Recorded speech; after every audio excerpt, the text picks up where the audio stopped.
All right, I'm going to show you section 10.2, the kind of introduction to what parametric is. Parametric equations are equations in terms of like a third variable. So we can write an equation x in terms of t. We usually use t as a very common, or theta if we're talking about angles and stuff. So in this class, it's pretty much t's and thetas. So x in terms of t and y in terms of t. So we'll have two equations. So we call t the parameter. And so this is parametric, is writing two things in terms of something else. So t can stand for time, which it usually will. So we'll find out like velocities, and we'll be able to take direct respect to t, which is time, and actually find out how fast they're moving and stuff like that. So there's some cool stuff we can do when we change everything to parametric. So this is the equation. X is in terms of t squared minus 4. Y is in terms of t. So we'll do the intro of what a parametric is. I can convert these into one equation by solving one of them for t. Like, let's say I solve that one for t. T is 2y. Replace that, and then I'd have what my equation looks like. And I can do that at the end if we like. All right. So how would we graph a parametric equation? Well, in our calculator, we would switch to a parametric mode, and it would give us x of t, y of t. You have to type them both in because they have to both be in to get your one equation. So you have to actually type your equation in pairs. So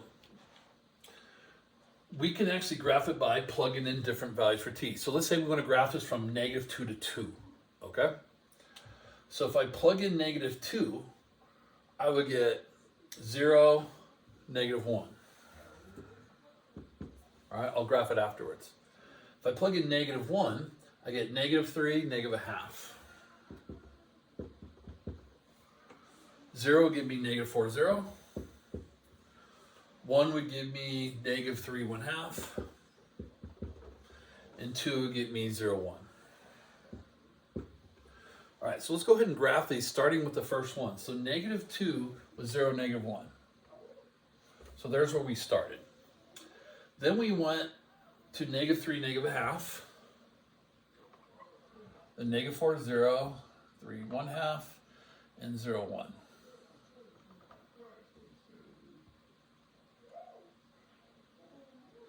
Now we started down here, went up. So we draw arrows to indicate direction that we traveled. So as from negative, if we said, hey, what's the thing go from -2 to 2? We went from here to here. Now you kind of see it's a sideways parabola.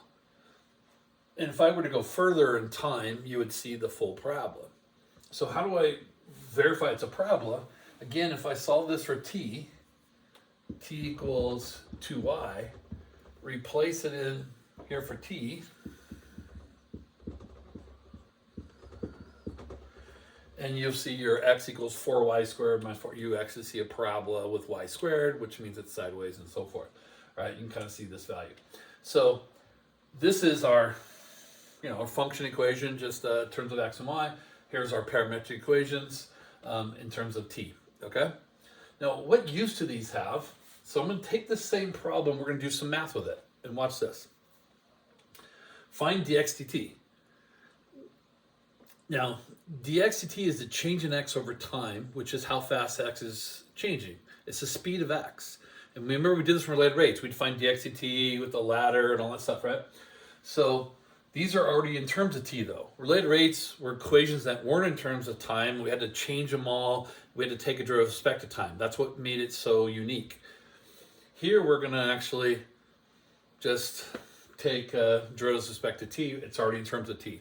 So dx dt would just be 2t. Just take derivative of t squared minus 4. dy dt, because they asked for dy dt, would be 1/2. Now they're asking, so the regular derivative, dy dx, remember, is our regular derivative, which is our slope. So what would dy dx be? Well, dy dx is dy dt divided by dx dt. If you flip that through, dy dt over dx dt, if I flip over the dividing by a fraction, if I flip that up, my dt's cancel and I get dy dx. So all you have to do is find dy dt and divide it by dx dt. Well, we've already done that. So dy dx is this over this, which is 1 over 4t.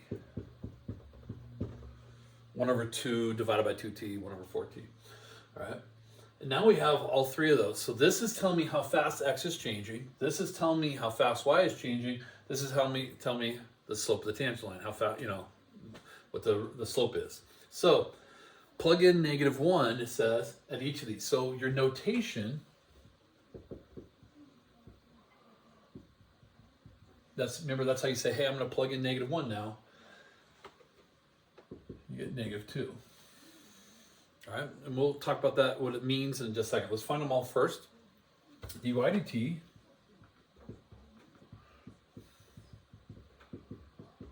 is always a half. Doesn't matter what, it's always a half, it says, so we don't have to check. And then the slope,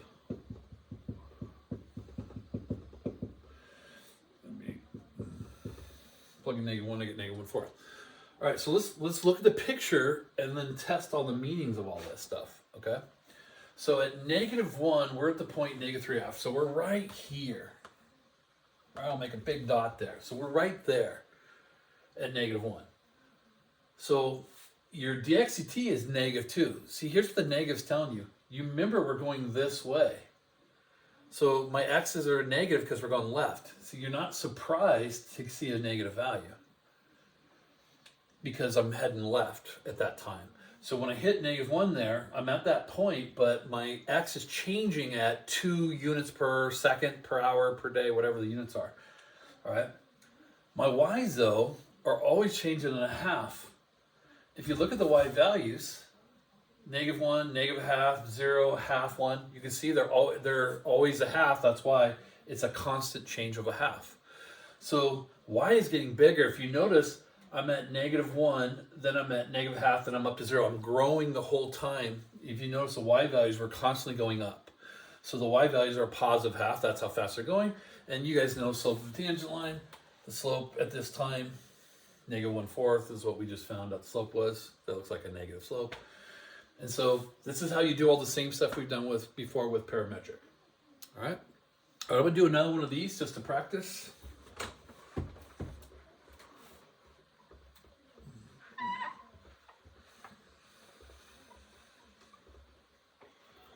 Okay, I have the problem written down here.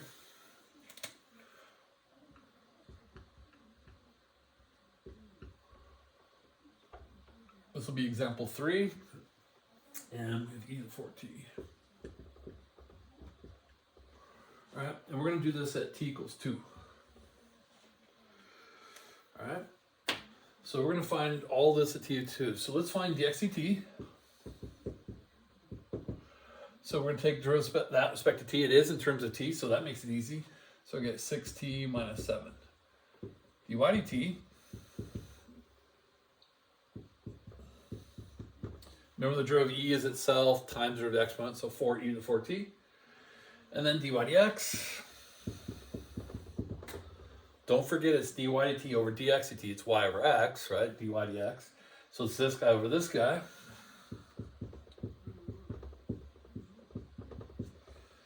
All right. Now we set at 2.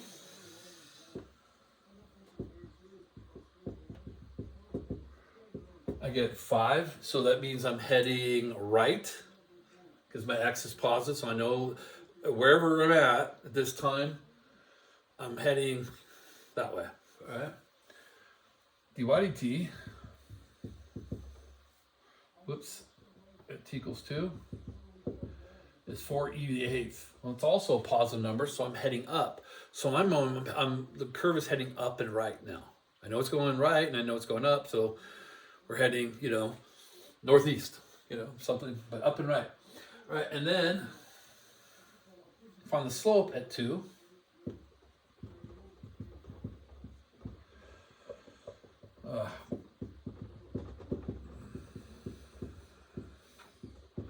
It's just this over this, 4e to the 8th over 5. We've already done that work. And that's the slope of the tangent line, so it's a positive slope. Okay?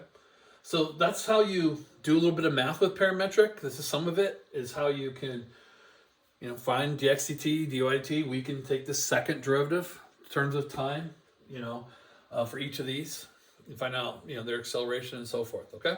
All right. That's the intro to parametrics.